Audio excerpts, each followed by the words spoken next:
مادی اسباب و وسائل پر اعتماد، مادے کے بارے میں اور اسباب و وسائل کے اوپر پوری امید رکھنا، پورا بھروسہ رکھنا۔ وَلَمْ تَكُنْ لَهُ فِئَةٌ يَنْصُرُونَهُ مِن دُونِ اللَّهِ، اور نہ تو اس کی اب کوئی نفری ایسی ہوئی کہ جو مدد کر سکتی اس کی اللہ کے مقابلے میں۔ اللہ کی طرف سے آفت آئی، کوئی روکنے والا نہیں تھا، وہ ساری نفری جو ہے وہ کسی کام نہیں آئی۔ وَمَا كَانَ مُنْتَصِرًا، نہ ہی اس کے لیے ممکن ہوا کہ کوئی انتقام لے سکے اللہ سے، مدد لے، کوئی جو ہے اللہ تعالیٰ سے کوئی بدلہ لے سکے، کچھ بھی نہیں، بے کس اور بے چار ہو کر رہ گیا۔ هُنَالِكَ الْوَلَایَةُ لِلَّهِ الْحَقِّ، اب یہ ہے اس پوری کہانی کا جسے ہم کہا کرتے تھے بچپن میں جب سٹوریز پڑھتے تھے تو مورل لیسن کیا ہے، اس پوری کہانی کا مورل لیسن، هُنَالِكَ الْوَلَایَةُ لِلَّهِ الْحَقِّ، اس کائنات میں بادشاہی صرف اللہ کی ہے جو الحق ہے۔ یہ ولایت کا لفظ آیا، نوٹ کر لیجئے، ایک ہے ولایت، ولایت بنتا ہے ولی سے، ولی کہتے ہیں دوست کو، پشت پناہ کو، ولی سے ولایت، اور والی سے ولایت، والی، والی کہتے ہیں کسی جگہ کا حاکم، والی مصر، مصر کا حاکم، والی سے لفظ بنتا ہے ولایت اور ولی سے بنتا ہے ولایت، یہ ولایت باہمی ہوتی ہے۔ اللہ ولی الذین آمنوا یخرجہم من الظلمات الی النور، جس کی جمع اولیاء ہے، اولیاء اللہ، الا ان اولیاء اللہ لا خوف علیہم ولا هم یحزنون، اور یہ ہے ولایت۔ ولایت کہتے ہیں والی ہونا، حاکم ہونا، مالک ہونا۔ تو میں نے عرض کیا تھا کہ اس دور کے اصل شرک یہ ہیں جن کو اگر نہیں پہچانتا آدمی، حاکمیت جیسے کہ تکوینی حاکمیت اللہ کی ہے، ایسے ہی تشریعی حاکمیت بھی اللہ کی مانی جائے، ایسے ہی تسلیم کیا جائے کہ حکم دینے کا مطلقاً اختیار اللہ کو ہے۔ اللہ کے حکم میں کسی ملک اور قوم کے 100% نمائندے بھی کوئی ترمیم نہیں کر سکتے۔ اگر یہ حاکمیت خداوندی کا اصول نہ ہو جو اللہ تعالیٰ کے فضل و کرم سے پاکستان میں بہت ہی ابتدا میں، آغاز میں، جبکہ ابھی ہم سے وہ غلطی سرزد نہیں ہوئی تھی کہ دین کے مسئلے کو لے کر انتخابات کے میدان میں جا کر اور اس راستے سے جو ہے اسے ایک ایشو بنا دے پولیٹیکل، اس سے پہلے الیکشن کوئی پاکستان میں ہوا ہی نہیں تھا۔ سن 49 میں مطالبہ کیا گیا، دستوری اسلامی دستور کی مہم چلائی گئی، قرارداد مقاصد پاس ہو گئی۔ معجزہ کہ پوری دنیا میں سیکولرزم کا ڈنکا بج رہا ہے، government of the people, by the people, for the people. جہاں نہیں بھی ہے وہاں بھی مانتے یہی ہے کہ بہترین حکومت یہی ہے، بہترین اصول یہی ہے، government of the people, by the people, for the people. لیکن یہ ہے، اور حاکمیت، ساورنٹی جو ہے belongs to the masses, popular sovereignty, یہ لیکن پاکستان میں 10.5 کروڑ انسانوں کی نمائندہ دستور ساز اسمبلی نے اعلان کیا، نہیں، سروری زیبا فقط اس ذات بے ہمتا کو ہے، حکمراں ہے ایک وہی، باقی بتانے آزری۔ یہ ہے قرارداد مقاصد کہ ہم حاکمیت سے ہاتھ دھوتے ہیں، وی wash our hands off the claim to any sovereignty, sovereignty belongs to Allah۔ کائنات کا بلا شرکت غیر واحد مالک اور حاکم۔ ہمارے پاس جو بھی اختیارات ہیں وہ ایک سیکریٹ ٹرسٹ ہے، اللہ کی طرف سے دیے ہوئے ہیں، ایک امانت ہے، وہ انہی حدود اور قیود کے درمیان استعمال ہوں گے جو اللہ نے مقرر کر دیے۔ یہ ہے ہنالک الولایۃ للہ الحق، حاکمیت بھی اللہ کی، اور ظاہر بات ہے کہ یہ تمام اسباب جو مادی اسباب ہیں ان میں کوئی تاثیر اگر ہے تو وہ اللہ کی پیدا کردہ ہے۔ پراپرٹیز آف دی میٹر مستقل نہیں ہے۔ یہ ضرور ہے کہ ہم دیکھتے ہیں واقعتاً پانی اپنی سطح برقرار رکھتا ہے، پانی میں آپ نے لاٹھی ماری، وہ لاٹھی نے تھوڑی دیر پانی کو ادھر ادھر کیا، پھر پانی مل گیا، جڑ گیا، پانی تو اپنی سطح کو برقرار رکھے گا، لیکن یہ اس کی خاصیت ذاتی نہیں ہے۔ اس پانی کا وجود بھی عطائی ہے، اللہ کا عطا کردہ ہے، اور اس کے اندر جو خواص ہیں وہ بھی اللہ کے عطا کردہ ہے۔ آگ کو پیدا بھی اللہ نے کیا ہے، اور آگ کی جلانے کی صلاحیت بھی اللہ کی عطا کردہ ہے۔ ہو سکتا ہے کہ کبھی پانی اپنی سطح برقرار نہ رکھے، ایک عصا موسیٰ کا پڑے اور سمندر پھٹ جائے، اور کان کل فرق کالطود العظیم، دونوں حصے جو ہیں وہ بڑے ٹیلوں کے مانند، چٹانوں کے مانند کھڑے ہو جائیں۔ ہو سکتا ہے فریز کر دے اللہ تعالیٰ پانی کو، وہ برف کے تودے بن جائیں، اللہ خیر صلی اللہ، وہ فوراً تو نہیں پگھلیں گے۔ کوئی شکل بھی اللہ نے اختیار کی، اللہ کی قدرت میں ہے۔ اسی طرح ایک وقت آیا کہ حضرت ابراہیم علیہ السلام کو آگ میں ڈالا گیا اور آگ نے نہیں جلایا، اس لیے کہ آگ بھی اللہ کے اذن کی پابند ہے، اور پانی بھی اللہ کے اذن کا پابند ہے۔ تو پراپرٹیز آف دی میٹر مستقل نہیں ہے، دائمی نہیں ہے. یہ ہمارا چونکہ عام طور پر مشاہدہ یہ ہے کہ ایسا ہوتا ہے، اس کی وجہ سے ہم سمجھ بیٹھتے ہیں کہ یہ اس کی دائمی صفت ہے. نہیں، کسی شے میں کوئی تاثیر، کوئی صفت دائمی نہیں، اس کی ذاتی ہے ہی نہیں، عطا کردہ ہے اللہ کی. ہنالک الولایۃ للہ الحق هو خیر ثوابا و خیر عقبا. یقیناً وہ بہترین ہے بدلہ دینے والا اور بہترین ہے انجام کے اعتبار سے، یا پھر عقبہ کا ترجمہ کیا جائے گا سزا دینے کے اعتبار سے، اس لیے کہ عقوبت کہتے ہیں سزا کو، تو عقبہ کا ایک مفہوم یہ بھی ہو سکتا ہے. ویسے یہ کہ عاقبت کہتے ہیں کسی شے کے انجام کار کو، تو دونوں ترجمے ہو سکتے ہیں. بدلہ دینے میں، ثواب دینے میں بھی، چونکہ ثواب کا پھر جو ہے اپوزٹ آئے گا سزا، تو میں اس کو ترجیح دیتا ہوں کہ وہ بدلہ دینے میں بھی بہترین ہے اور سزا دینے میں بھی بہترین ہے، وہ سزا بھی بہترین دے گا. ہمارے پاس وقت ہے، ہم اگلا رکوع بھی پڑھ رہے ہیں. یہ ایک اور تمثیل ہے سورہ مبارکہ میں حیات دنیاوی کے لیے. دیکھیے ہماری زندگیوں میں زندگی ہماری سب سے محبوب شے بن جاتی ہے. اس زندگی ہی کو برقرار رکھنے کے لیے بھاگ دوڑ، یہ ساری معاش کی جد و جہد، صبح سے شام تک کی کمر توڑ دینے والی مشقت ہم میں سے ہر شخص کر رہا ہے، جھیل رہا ہے. کس لیے؟ زندگی کے لیے. اور زندگی کی سب سے بڑی چمک دمک دولت اور اولاد. لیکن ان کی اصل حقیقت کیا ہے؟ اب اس کو اس تمثیل کے پیرائے میں سنیے. وَاضْرِبْ لَهُم مَثَلَ الْحَيَاةِ الدُّنْيَا، اور اے نبی ان کے لیے ذرا دنیا کی زندگی کی بھی ایک مثال بیان کر دیجئے، اس کی اصل حقیقت ان پر ایک تمثیل کے ذریعے سے واضح فرما دیجئے.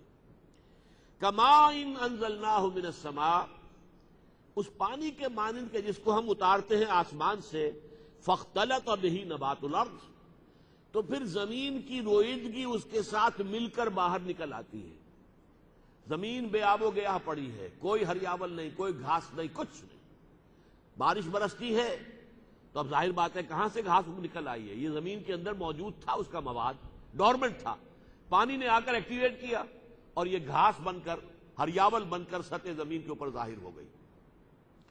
فَأَصْبَحَ حَشِيمًا تَذْرُوهُ الرِّيَاحُ، لیکن کچھ عرصے کے بعد پھر دھوپ پڑی اس پر اور وہ پیلی ہوئی، زرد ہوئی، چورا چورا ہو گئی، اور اس چورے کو پھر ہوا جو ہے لے کر اڑتی ہے ادھر سے ادھر، ادھر سے ادھر. یہ ایک سائیکل ہے جو آپ کی دنیا کے اندر آپ کی نگاہوں کے سامنے ہے. بالکل یہی معاملہ ہے انسان کا. انسان کا ایک وجود ہے مادی جو اس زمین سے آیا ہے، لیکن ایک اس کے لیے وہ ہے روح جو آسمان سے آتی ہے. جیسے نباتات جو ہے زمین کی، اس کا سارا مادہ مواد زمین میں تھا، ڈورمنٹ تھا. پانی برسا ہے، بارش برسی ہے، اس نے ایکٹیویٹ کیا ہے اور وہ ایک سبزے کی شکل میں، ہریاول کی شکل میں وہ زمین سے باہر آ گیا. لیکن اس کے بعد پھر سوکھ گیا، پیلا پڑ گیا، زرد ہو گیا، چورا چورا ہو گیا، پاؤں تلے روندا گیا، اور اس کے جو چورا ہے اس کو اب ہوا لے کے ادھر ادھر پھر رہی ہے. اسی طرح انسان، اب زمینی جو پیدائش اس کی ہے، اس کا ایک حیولہ، یہ پچھلے درس میں اب تفصیل سے بات آ چکی ہے، رحم مادر میں تیار ہوا. یہ زمینی مخلوق ہے، جسم انسان کا، ماں کا ہو باپ کا ہو، یہ زمینی ہے، زمین سے مٹی سے بنائے گئے ہیں. وَلَقَدْ خَلَقْنَا الْإِنسَانَ مِنْ صُلَالَةٍ مِّن طِينٍ ثُمَّ جَعَلْنَاهُ نُطْفَةً فِي قَرَارٍ مَّكِينٍ ثُمَّ خَلَقْنَا النُّطْفَةَ عَلَقَةً فَخَلَقْنَا الْعَلَقَةَ مُضْغَةً فَخَلَقْنَا الْمُضْغَةَ عِظَامًا فَكَسَوْنَا الْعِظَامَ لَحْمًا ثُمَّ أَنشَأْنَاهُ خَلْقًا آخَرَ. اور اس کے بارے میں حدیث آپ کو پچھلی مرتبہ سنا چکا ہوں کہ جب 4 مہینے کا جنین ہوتا ہے، امبریو ہوتا ہے ماں کے پیٹ میں، پھر آسمان سے فرشتہ بھیجا جاتا ہے. ثم یرسل الیہ الملک. یہ حدیث جو متفق علیہ ہے، بخاری اور مسلم دونوں میں، حضرت ابو عبد الرحمن عبداللہ ابن مسعود رضی اللہ تعالیٰ عنہ سے مروی ہے. اور وہ کہتے ہیں کہ حضور نے فرمایا وَهُوَ الصادق المصدوق، کوئی شک نہ کرنا اس بات میں جو حضور کہہ رہے ہیں، اس لیے کہ حضور سچے ہیں اور ان کی سچائی پر اللہ گواہ ہے. پھر وہ بات کیا بتائی؟ ان احدکم، حضور نے فرمایا تم میں سے ہر شخص کا، یجمع خلقہ فی بطن امہ 40 لیلۃ نطفۃ ثم علقۃ مثل ذلک ثم مضغۃ مثل ذلک ثم یرسل الملک فینفخ فیہ الروح. تم میں سے ہر شخص کی تخلیق اس طور سے ہوتی ہے کہ رحم مادر میں وہ 40 دن تو ہوتا ہے نطفے کی شکل میں، پھر 40 دن ہوتا ہے علقہ کی شکل میں، پھر 40 دن ہوتا ہے مضغہ کی شکل میں. اس کے بعد پھر فرشتے کو بھیجا جاتا ہے، فرشتہ آسمان سے آتا ہے، جیسے کہ بارش کا پانی بلندی سے آ رہا ہے، وہ اس میں روح پھونک دیتا ہے، اب وہ انسان بن گیا، اب اس کی تکمیل ہو گئی پوری، سواہا۔ اب وہ جب برآمد ہوا، ثم نخرجکم طفلا، یہ پچھلے درس میں تمام آیات آ چکی ہیں، سورہ حج کی اور سورہ مومنون کی۔ ثم نخرجہ طفلا، تو پھر اس کے بعد بچہ جو ہے وہ رحم مادر سے برآمد ہوا، پھر وہ اپنی پوری عمر کو پہنچا، لیکن اس کے بعد پھر چہروں پر جھریاں پڑی، بال جو ہیں وہ سیاہ نہیں سفید ہو گئے، اعضاء جو ہیں اور اعصاب جواب دے گئے، پھر وہ مرا اور وہ مٹی کے اندر مل کر پھر مٹی ہو گیا۔ جو شے وہاں سے آئی تھی وہ وہیں گئی، وہ وہاں سے آئی تھی۔ انا للہ و انا الیہ راجعون، ہمارا اصل وجود جو ہے روحانی وجود، جس کی وجہ سے کہ ہم مسجود ملائک بنے ہیں، جس کی وجہ سے کہ ہم خلیفۃ اللہ فی الارض قرار پائے ہیں، وہ تو انا للہ ہے، وہاں سے آئی تھی، و انا الیہ راجعون۔ زمین سے جو آیا تھا، مٹی سے جو حیولہ بنا تھا، رحم مادر میں جو پروان چڑھا تھا، وہ پھر مٹی میں چلا گیا۔ یہ ہے مثال زندگی کی۔ اب اس کا نتیجہ کیا نکالا؟ وَكَانَ اللَّهُ عَلَىٰ كُلِّ شَيْءٍ مُقْتَدِرًا، اللہ ہر شے پر قادر ہے، قدرت رکھتا ہے۔ المال والبنون زینۃ الحیات الدنیا، یہ میں نے شروع میں عرض کیا تھا، اس سورہ مبارکہ کا مرکزی مضمون یہ ہے۔ دیکھو، مال اور اولاد یہ اس دنیا کی زندگی کی زیبائش اور آرائش ہے، تمہاری روح کا اس سے کوئی تعلق نہیں، وہ تو تنہا تھی، وہاں سے آئی ہے، تنہائی چلی گئی ہے۔ روح کا نہ کوئی باپ ہے، نہ بیٹا ہے، نہ بیوی ہے، نہ شوہر ہے۔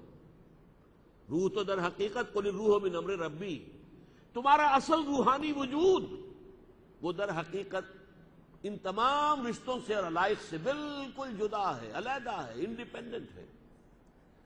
یہ مال و دولت دنیا، کس قدر پیارے الفاظ ہیں علامہ اقبال کے۔ واقعہ یہ کہ ان کی نظموں میں یہ نظم جو ہے بہت کلائمیکس کی ہے، چوٹی کی ہے۔ یہ مال و دولت دنیا، یہ رشتہ و پیوند، بتان وہم و گماں لا الہ الا اللہ، یہ سب بتان وہم و گماں ہیں۔ کیا رشتے، کیا یہ ہمارے آپس کے تعلقات ہیں؟ یہ سب اس ہمارا مادی وجود جو ہے یہ اس کے رشتے ہیں۔ کسی کا میں بیٹا ہوں اور کوئی میرا بیٹا ہے، یہ میرے مادی وجود کے حوالے سے، ورنہ اس کی روح، میرے والد کی روح، میری روح اور میرے بیٹوں کی روح ایک ہی وقت میں موجود تھے قیامت میں، جبکہ انہیں پیدا کیا گیا اور کہا گیا کہ الارواح جلود مجندہ، وہ لشکروں کی شکل میں تھے، سب کی عمر ایک ہے، برابر ہے سب کے سب عمر کے اعتبار سے، چاہے وہ اب ہمارے حوالے سے ہمارے کوئی جد امجد جو ہے 2000 سال پہلے یا 200 سال پہلے وہاں سے آئے تھے، عراق سے آئے تھے، یہاں آباد ہوئے تھے، یہ ہوا تھا، یہ سب کچھ جو ہے یہ صرف ہمارے اس مادی حیوانی وجود کے اعتبار سے، اور اس کے لیے ایک آزمائش کے طور پر، جیسے کہ پہلے رکوع میں فرمایا تھا انا جعلنا ما علی الارض زینۃ لہا لنبلوہم ایہم احسن عملا، ہم نے اس دنیا کے اوپر جو کچھ پیدا کیا ہے اسے اس کا گہنا بنا دیا ہے، بناؤ سنگھار بنا دیا ہے، زیبائش اور آرائش کا ذریعہ بنا دیا ہے، اس کی چہل پہل جو ہے اور کی رونقیں جو ہے بڑی دلکش ہیں، لیکن وَإِنَّا لَجَاعِلُوهَا سَعِيدًا جُرُزًا، لیکن ایک دن آئے گا یہ سب جس طریقے سے کہ کھیتی کٹ جاتی ہے، کچھ نہیں رہتا، بہت چٹیل زمین پھر نظر آنے لگتی ہے جو پہلے ڈھکی ہوئی تھی فصل کے نیچے، اسی طرح یہ دنیا ہو جائے گی، زمین کا حال وہی ہوگا قیامت کے دن۔ المال والبنون زینت الحیات الدنیا، مال اور بیٹے یہ دنیا کی زندگی کی زینت ہے، آرائش ہے۔ والباقیات الصالحات، باقی رہنے والی صرف نیکیاں ہیں۔ قلزم ہستی سے تو ابرا ہے مانند حباب، اس زیاں خانے میں تیرا امتحان ہے زندگی۔ یہ جو زندگی ہے جس میں تمہیں یہ جسم بھی دیا گیا، مال دیا گیا، اولاد دی گئی اور وسائل و ذرائع دیے گئے، یہ ایک امتحان ہے۔ خلق الموت والحیات لیبلوکم ایکم احسن عملا، اگر اس میں کوئی نیکیاں کمائی ہیں، بھلے کام کیے ہیں، خیر جو ہے اس کے لیے کوئی صحیح جہد کی ہے، وہ ابدی ہے، باقیات باقی رہنے والی، باقی تو یہی رہ جائے گا، دولت یہی چھوڑ جاؤ گے، محل یہی چھوڑ جاؤ گے، ساز و سامان، فرنیچر، ہر چیز جو ہے وہ یہی رہ جائے گا، کچھ بھی ساتھ نہیں جائے گا، اولاد یہی رہ جائے گی، بیوی یہی رہ جائے گی، یا بیوی اگر جو پہلے فوت ہو رہی ہے تو شوہر یہی رہ جائے گا، لیکن یہ کہ ساتھ جانے والی شے اگر کوئی ہے، والباقیات الصالحات خیر عند ربک ثوابا وخیر عملا، یہ نیکیاں ہیں، نیک اعمال ہیں کہ جو تمہارے رب کے نزدیک بہتر ہیں بدلے کے لیے بھی، جزا کے لیے بھی، اور بہتر ہیں امید کے اعتبار سے بھی۔ عمل کہتے ہیں امید، امید اگر کرو تو ان سے کرو،